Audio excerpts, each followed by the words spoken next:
This is a Simple Life podcast, and this is an adventure series episode. So, today we are talking about the desert clings to every drop of water. So, one of my favorite YouTube channels, Linnea and Akila, this is what Linnea was talking about.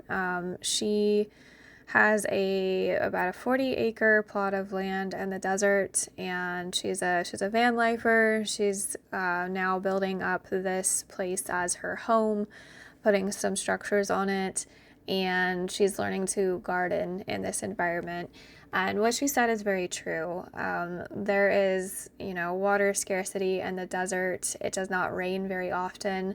So when it does, the desert just clings to that. When it rains, if you are living in the city and you have so usually how it is in the city is the front yard is either xeriscaped with rocks to save money for watering, or people are spending an extreme amount of money watering their lawn to keep it all nice and neat out front. In the backyard, typically what happens is it's just dirt. It's too much to have that in addition to the cost of watering the front yard. Some people do xeriscape and put the rocks, but you can get into quite a costly thing there. So if your yard is dirt like mine was, what happens when it rains is every weed you can imagine pops up in the backyard, and it stays there until the heat takes it out again. So during monsoon season, if you're actually getting rain from the monsoons, you can have this greenery, so to speak, hanging around for quite a while. It can be a pain because a lot of that stuff is like pokey, prickly things that are not fun. And you also have to be careful because if you have bee allergies like myself, it's something that has given the bees something to do, right? They're like, oh, hey, now there's flowers everywhere. So that is one of the fascinating things of when it rains is just the life that springs with it in the desert. Especially since, things do thrive in the desert. We have different plants, of course. We have cacti, we have the palo verdes, but we also have trees that are kind of plain Jane trees that will just grow out of the side of a rock, and it's just mind-blowing. They're like, yes, I found my tiny little soil patch. I got just enough water over here. I'm doing my thing. And things just thrive in such a harsh climate. But one of the ways that affected my adventuring in the desert is the fact that at first I hated desert hiking. We talked about Oak Creek being my experience with the water and that just being so overwhelmingly amazing. That area is a forest area. So that's what I grew accustomed to searching in for water. And that's really what I clung to myself is I wanted nice greenery forest area with water. There had to be water. I was determined to find all of those water sources that I could. So whenever my friend wanted to go do a canyon hike or something out in the desert, I was not about it. I didn't want to. It didn't sound fun. I'm allergic to the dirt. It wasn't a good time for me.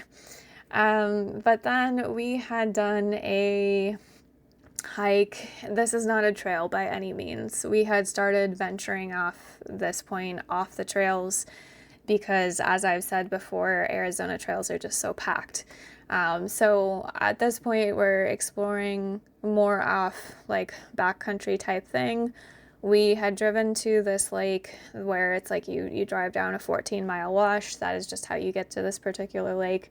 And there is a quote unquote creek attached to it. There was no water from the creek going into the lake.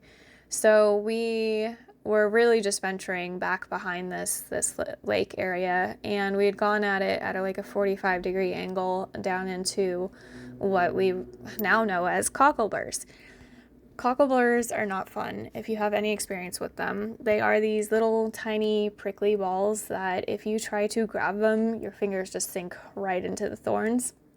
And whatever you try to use to like scrape them off of you, it just sticks to that item. So if you've got long sleeves on and you try and swipe it off, well, now it's on your sleeve. They are quite the pain. So tip there, use a knife to swipe those away carefully, or if you have some paracord, use those to like rip them off and fling them away from yourself. But yeah, we'd gone down this 45-degree slope, pretty sketchy, into the prickly things. And we were walking through canyon, and I'm not having a good time, really. I'm like, this is not very exciting. But suddenly we find water. It was just a small trickle at first, but then as we kept walking, we got to the point where if we wanted to continue in through the canyon, we would have been walking through a couple inches of water. That moment changed my experience and my outlook on desert hiking. I wanted to find more of that. I'm like, where does this water come from? And so that water actually comes from one of the higher elevations, which is very common and people don't realize, is a lot of the water that you get in the desert is actually coming from snow melt from the high mountains. So that's one way, snow melt from the high mountains all the way down to the desert. And then the other way that you have the desert transformed by water is monsoon season with the rains. Again, it's very dangerous to be out during a monsoon because of the potential for flash flood. But if you go the day after that has occurred, water is just flowing everywhere in places you would never imagine. And it's just a very magical experience. It does completely transform the landscape of the desert. Another experience that I had like that is we had done Barnhart. It's a mountain trail. It is dry, exposed, dusty, not very exciting except for the view as you're making your way up the mountain. We did not make it all the way to the top the first time. We were very winded and not in shape enough for the very extreme switchbacks at the top of it. So at some point we decided, let's go do it again. Let's make it to the top. I think we were just trying to push ourselves at that point. Well, we didn't know that there was actually snow on the mountain. I didn't even know that mountain got snow. So we get up there and we're about partway up and the trail itself becomes a waterfall. Like there's water coming down the trail as we're walking up it. And then there's water coming off the side of the trail. And then there's actually 3 to 4 areas that are known waterfalls that we didn't realize until later that are over 100 feet tall. And it was just an enormous amount of water coming over those waterfalls. And there was 2 that we didn't get to see because that was much further. We had already done, I want to say, probably 4 miles at this point, and we have to go 4 miles back. I think those other ones were about 5 to 6 miles in. But just that experience, it was enough. That was fabulous. It was gorgeous. So that's one of the things, if you can really catch that happening, it is just amazing. If you can plan like, all right, there's a storm coming. I've got the day after this storm off. Let's go adventure around and see what we can find. And I promise there will be something just absolutely magnificent waiting for you in the desert.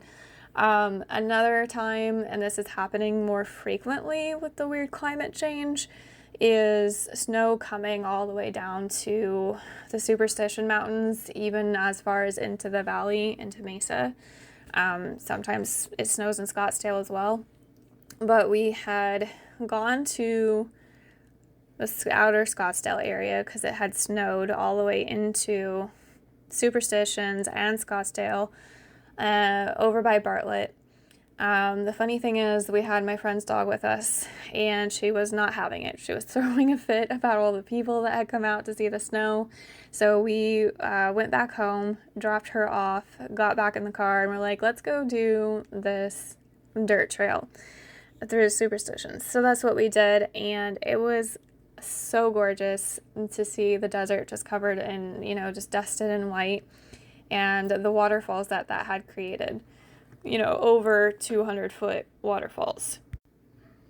And just the experience of that, I can't compare it to anything.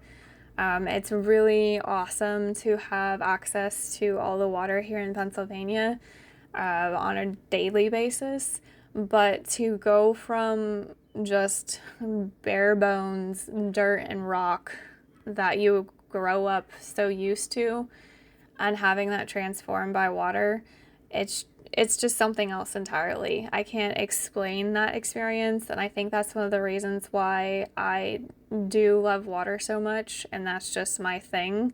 I think that people in other states who experience it on a daily basis really take that for granted because they're not used to the scarcity of that and just how beautiful that thing is. But yeah, so what she said was definitely true. The desert clings to every drop of water, and that really just stuck with me from that video that she was talking about. So I just wanted to share that with you, and because I know that it's hard to imagine desert life for some people. I've said it before, a lot of people think that we're just living out there in the middle of the desert.